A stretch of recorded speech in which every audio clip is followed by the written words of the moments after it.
أهلا في مكتب بشرى يا من بالحكمة أقبل يدعو والبسمة أجمل. السلام علیکم ورحمۃ اللہ وبرکاتہ. الحمد للہ رب العالمین والصلاة والسلام علی اشرف الانبیاء والمرسلین نبینا محمد وعلی آلہ وصحبہ اجمعین. اما بعد فاعوذ باللہ من الشیطان الرجیم. ان تجتنبوا کبائر ما تنہون عنہ نکفر عنکم سیئاتکم وندخلکم مدخلا کریما. وقال النبی صلی اللہ علیہ وسلم الصلوات الخمس والجمعۃ الی الجمعہ ورمضان الی رمضان مکفرات لما بینہن اذا اجتنبت الکبائر. رواہ مسلم. میرے دینی اور اسلامی ساتھیو، ابھی آپ کے سامنے انشاءاللہ یہ دروس کا سلسلہ جاری ہے مکتب دعویٰ غرب النسیم کی طرف سے، اور میرا یہ تیسرا درس ہے. موضوع ہے التحذیر من کبائر الذنوب، یعنی بڑے بڑے گناہوں سے بچنا. اس تعلق سے ابھی آپ کے سامنے سورۃ النساء آیت نمبر 31 کی آیت پڑھی گئی ہے. رب کا ارشاد ہے ان تجتنبوا کبائر ما تنہون عنہ، اگر تم بڑے بڑے گناہوں سے بچتے رہے جن گناہوں سے تمہیں منع اور روکا جاتا ہے، نکفر عنکم سیئاتکم، رب کا فرمان ہے کہ ہم تم سے تمہارے چھوٹے چھوٹے گناہوں کو مٹا دیں گے. وندخلکم مدخلا کریما، اور ہم تمہیں امن و شانتی اور سلامتی کی جگہ میں داخل کریں گے. میرے بھائی، ہم اندازہ لگائیں، رب کا یہ فرمان ہے کہ اگر انسان بڑے بڑے گناہوں سے اپنے آپ کو بچا لے جائے، جن بڑے بڑے گناہوں سے، جن کبائر گناہوں سے روکا جاتا ہے، تو رب کا فرمان ہے کہ ہم تم سے تمہارے صغائر گناہوں کو مٹا دیں گے. ایک تو یہ کہ بڑے گناہوں کی بچنے کی صورت میں ہمارے صغائر اور چھوٹے گناہ مٹا دیے جائیں گے. دوسرا فائدہ یہ ہے، رب کا فرمان ہے وَنُدْخِلْكُمْ مُدْخَلًا كَرِيمًا، ہم تمہیں امن و شانتی اور سلامتی کی جگہ میں داخل کریں گے. اللہ اکبر. اللہ ہمیں بڑے گناہوں سے بچنے کی صورت میں جنت کا وعدہ کر رہا ہے. امن و شانتی اور سلامتی کی جگہ جنت کے علاوہ اور کیا ہو سکتی ہے؟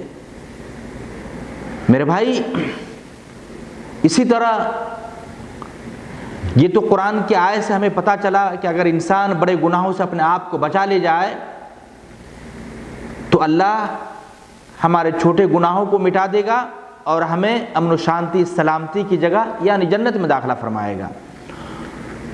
اسی معنی کی دوسری حدیث ہے، نبی پاک صلی اللہ علیہ وسلم نے ارشاد فرمایا الصلوات الخمس والجمعۃ الی الجمعہ ورمضان الی رمضان مکفرات لما بینہن اذا اجتنبت الکبائر، کہ پانچوں وقت کی نمازیں جو ہم اور آپ دنوں رات میں ادا کرتے ہیں، اسی طرح جمعہ کی نماز، رمضان المبارک کے روزے، یہ سارے کے سارے اعمال و حسنات ہمارے صغائر گناہوں کے لیے کفارہ بن جائیں گے.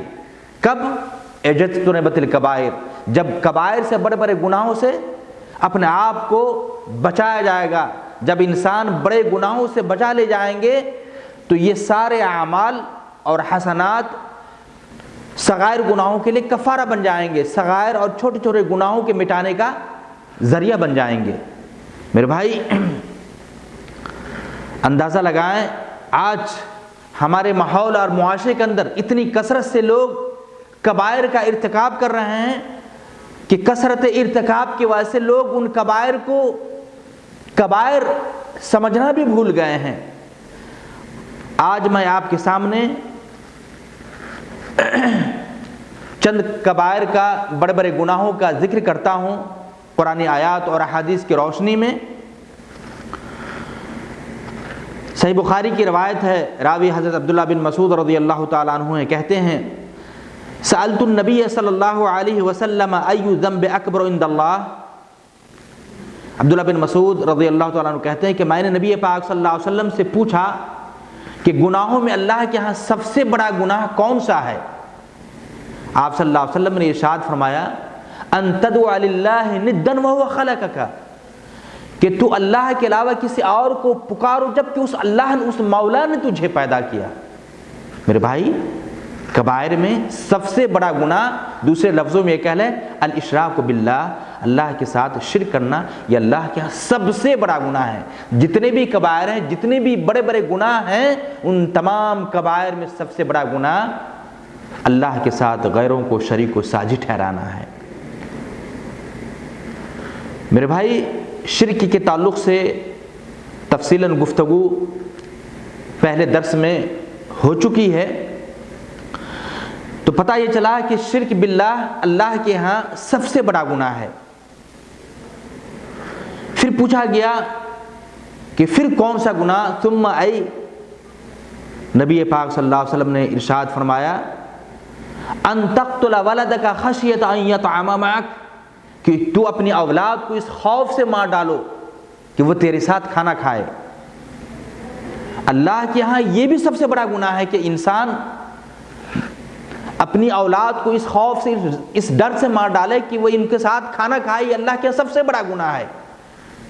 میرے بھائی، انسان پریشان ہو جاتا ہے کہ ہمارے پاس اتنی اولاد ہیں، اتنے بچے ہیں، بچوں کی پرورش، اس کی تعلیم کا بندوبست کیسے ہوگا، شادی بیاہ کا نظم کیسے ہوگا، پریشان ہو جاتا ہے۔ ایسے انسان اللہ کی آیت کو بھی بھلا دیتا ہے، جبکہ رب کا فرمان ہے وَلَا تَقْتُلُوا أَوْلَادَكُم مِّنْ إِمْلَاقٍ نَحْنُ نَرْزُقُكُمْ وَإِيَّاهُمْ، کہ تو اپنی اولاد کو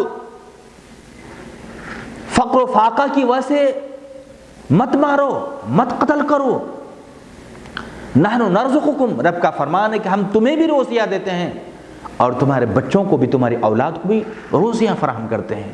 پتہ یہ چلا روزی رساں اللہ تعالیٰ ہے، ان اللہ هو الرزاق ذو القوۃ المتین، اللہ تعالیٰ روزی پہنچاتا ہے، روزی کا نظم اللہ کرتا ہے، ہمیں بھی روزیاں دیتا ہے۔ ہمارے پاس جتنی اولاد ہے، اولاد کے حساب سے اللہ تعالیٰ ہمیں روزیاں فراہم کرتا ہے، ہماری اولاد کو بھی روزیاں دینے والا اللہ ہی تعالیٰ ہے۔ افسوس کی بات ہے آج معاشرے کے اندر بالعموم یہ دیکھا جاتا ہے کہ جب بچیوں کی کثرت ہوتی ہیں، اگر کسی کے پاس 5 بچیاں ہیں، 7 بچیاں ہیں، انسان پریشان ہو جاتا ہے، چونکہ آج معاشرے کے اندر اس قدر خامیاں اور خرابیاں آ گئی ہیں، غیر مسلموں کی تقلید کرتے ہوئے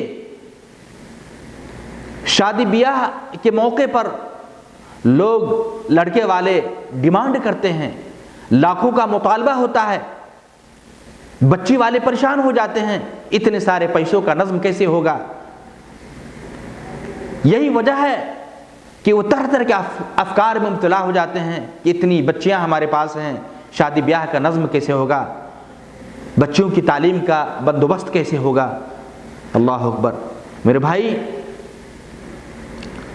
ہم اللہ پر اعتماد اور بھروسہ رکھیں، وَمَن يَتَوَكَّلْ عَلَى اللَّهِ فَهُوَ حَسْبُهُ وَيَرْزُقْهُ مِنْ حَيْثُ لَا يَحْتَسِبُ، جو انسان اللہ پر بھروسہ کرتا ہے اللہ اس کے لیے کافی ہو جاتا ہے، اور اللہ ایسی جگہ سے روزیاں فراہم کرتا ہے کہ انسان سوچ بھی نہیں سکتا ہے۔ پتہ یہ چلا کہ فقر و فاقہ کی وجہ سے اولاد کو مار دینا، ختم کر دینا، قتل کر دینا، یہ اللہ کے یہاں سب سے بڑا گناہ ہے۔ پھر پوچھا گیا ثم آئی، اے اللہ کے نبی پھر کون سا گناہ اللہ کے یہاں سب سے بڑا گناہ ہے؟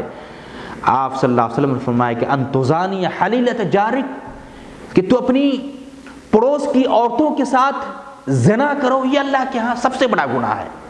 میرے بھائی، عام عورتوں کے ساتھ زنا کرنا یہ ہے ہی کبیرہ گناہ، لیکن پڑوس کی عورتیں جن کی ہمارے ساتھ بہت ساری امیدیں وابستہ ہوتی ہیں، دکھ درد میں ہم کام آئیں گے، مصیبت اور پریشانی میں ان کا سہارا بنیں گے، لیکن اگر ہم وہیں پر امید پر پانی پھیرتے ہوئے، ہمیں امین سمجھا گیا تھا، امانت میں خیانت سے کام لیتے ہوئے اگر انسان غلط کام کر بیٹھے، پڑوسیوں کی عزت نیلام کر بیٹھے، اللہ کی قسم یہ اللہ کے سب سے بڑا گناہ ہے۔ بس انہی چند باتوں پہ اپنی بات کو میں ختم کر رہا ہوں، انشاءاللہ اگلے درس میں بیان کیا جائے گا۔ اللہ سے دعا ہے کہ اللہ تعالی ہم تمام مسلمان بھائیوں کو کبائر سے بچنے کی توفیق عطا فرمائے۔ آمین۔ وآخر دعوانا الحمدللہ رب العالمین۔